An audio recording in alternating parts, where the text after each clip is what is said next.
Hi hello welcome to జాటివి. చంద్రబాబు కారణంగానే రాయలసీమ ఎత్తిపోతుల పథకం ఆగిపోయిందని రేవంత్ రెడ్డి చెప్పడం ద్వారా సీమ ప్రజలకి కూటమి ప్రభుత్వం చేస్తున్న ద్రోహం ఎంత దారుణంగా ఉందో తేట తెల్లమైందని అన్నారు వైఎస్ఆర్సీపీ తిరుపతి చిత్తూరు జిల్లాల అధ్యక్షులు భూమన కరుణాకర్ రెడ్డి. రాయలసీమ ఎత్తిపోతల పథకానికి సంబంధించి తెలంగాణ శాసనసభలో రేవంత్ రెడ్డి చెప్పినటువంటి పలుకులు చంద్రబాబు గారి దయ వల్లనే రాయలసీమ ఎత్తిపోతల పథకం ఆగిపోయిందేనని ప్రకటించిన తర్వాత ఈ ప్రభుత్వం రాయలసీమ ప్రజలకు చేస్తున్నటువంటి ద్రోహం ఎంత దారుణంగా ఉందో తేటతెల్లమైంది.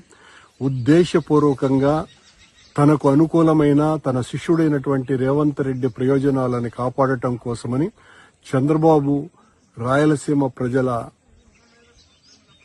కళ్లల్లో కారం కొట్టినారు. రేవంత్ రెడ్డితో చేస్తున్నటువంటి జట్టు రాయలసీమను తాకట్టు పెట్టే విధంగా వ్యవహరించటం జరుగుతోంది.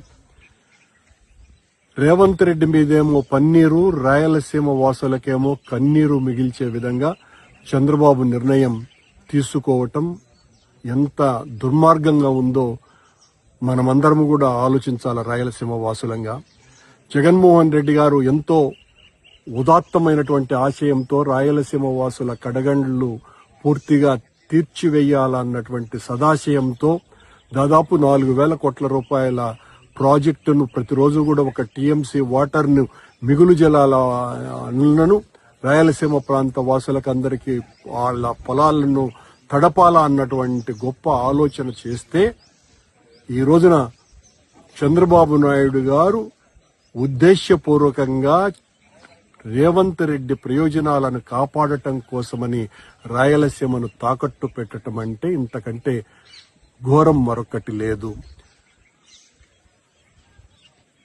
చంద్రబాబు గారి తెలుగుదేశం పార్టీ చెలికత్తె పత్రిక ఈ రోజున పతాక శీర్షికల్లో ఒక వ్యాసం రాసింది. ప్రభుత్వ వర్గాలు జగన్మోహన్ రెడ్డి గారే ద్రోహం చేసినారు ఎత్తిపోతల పథకానికి అని చెబుతూ, ఎంత దారుణమైనటువంటి విషయం. ఎవరు ఆ ప్రభుత్వ వర్గాలు అంటే ఈ రాష్ట్రంలో ఉన్నటువంటి అధికారులందరినీ కూడా తెలుగుదేశం పార్టీ కార్యకర్తలుగా ఆ చెలికెత్త పత్రిక మార్చివేసింది. ఆ వ్యాసం ద్వారా తెలుగుదేశం పార్టీకి సంబంధించినటువంటి నాయకులకు ఎవరికీ కూడా దాని మీద ఏ రకమైనటువంటి అవగాహన లేకపోవడంతో సాక్షాత్తు ఆ చెలికత్తె భుజానాకు ఎత్తుకొని ఈ వ్యాసాన్ని ప్రజలను ఎత్తిన రుద్దేటువంటి ప్రయత్నం చేసింది. సీమకు చంద్రబాబు గారు ఏ రోజు కూడా సీమ వాసి అయ్యుండి ఒక్క రోజు కూడా అతను ఒక్క మంచి పని చేసినటువంటి పాపాన పోలేదు. రాయలసీమకు ఏదైనా మేలు జరిగిందంటే 84-85 ప్రాంతాలలో వైఎస్ రాజశేఖర రెడ్డి గారి నాయకత్వంలో ఆనాడు జరిగినటువంటి విరోచిత పోరాటాలు, ఆయన ముఖ్యమంత్రి అయిన తర్వాత అది గాలేరి నగరి కావచ్చు, హంద్రీనివా కావచ్చును, ఏ నీటిపారుదల ప్రాజెక్టు రాయలసీమకు అయినా కూడా పెద్ద ఎత్తున వచ్చినాయి అంటే అది ఆయన పుణ్యమే. రాజశేఖర రెడ్డి గారే లేకపోయి ఉంటే రాయలసీమ వాసులకు తీరని నష్టం జరుగుండేది. ఆయన వారసుడుగా జగన్మోహన్ రెడ్డి గారు మరింతగా రాయలసీమ వాసుల కడగండ్లను తీర్చాలన్నటువంటి గొప్ప ఆలోచనతో ఈ ఎత్తిపోతల పథకానికి శ్రీకారం చుడితే ఆ చెలికెత్త పత్రిక జగన్మోహన్ రెడ్డి ఏమాత్రం కూడా ప్రయత్నం చేయలేదు, ఎస్జిటిలో దాని మీద అనుమతులకు ప్రయత్నం చేయలేదు అని ఆయన నిర్ణయమే నన్ను రాస్తూ కూడా దాని మీద పెద్ద ఎత్తున బండలు వేసేటువంటి ప్రయత్నం చేస్తుంది. ఇక రాయలసీమ వాసులు ఎవ్వరూ కూడా, అది మేధావులైనా కార్మికులైనా కర్షకులైనా ఎవ్వరు కూడా ఉపేక్షించి మౌనంగా ఉండేటువంటి పరిస్థితి లేనే లేదు.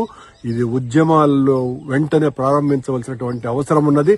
తెలంగాణ ప్రయోజనాల కోసమని రాయలసీమ వాసుల నిరంతరం క్షామంతోనూ నిరంతరం నిర్లక్ష్యానికి గురైనటువంటి రాయలసీమ వాసులు ఇకనైనా కూడా తిరగబడాల్సినటువంటి అవసరం ఉన్నది. జగన్మోహన్ రెడ్డి గారు తీసుకున్నటువంటి ఆ ఎత్తిపోతల పథకం యొక్క నిర్ణయాన్ని సమర్థిస్తూ మనమందరం కూడా పెద్ద ఎత్తున పోరాటం చేయాలా, ఆందోళనలు చేయాలా. ఎట్టి పరిస్థితుల్లోనూ మౌనమైనటువంటి ప్రకటనలతో సరిపెట్టడానికి వీలే లేదు. సమయం ఆసన్నమైనది అన్నటువంటి విషయం రేవంత్ రెడ్డి ప్రకటనతో చాలా స్పష్టంగా తెలిసిపోయింది. చంద్రబాబు చేస్తున్నటువంటి ద్రోహం ఏందో తెలిసిపోయింది. మళ్ళీ దాని మీద వైఎస్ఆర్ కాంగ్రెస్ పార్టీకి సంబంధించినటువంటి శ్రేయోభిలాషులందరూ కూడా దాని ప్రభుత్వం చేస్తున్నటువంటి ద్రోహాన్ని ఎండగడుతూ ఉంటే దాన్ని ఎంత నీచంగా అడ్డుకునేటువంటి ప్రయత్నం చేస్తున్నాయో ఇదంతా కూడా మనం ప్రజలకు తెలియజెప్పాల్సినటువంటి అవసరం ఉన్నదనని ఈ సందర్భం గుర్తు చేస్తుంది. Hi, this is Swathi. Like చేయండి, షేర్ చేయండి, కమెంట్ చేయండి అండ్ సబ్స్క్రైబ్ చేయండి GRTV.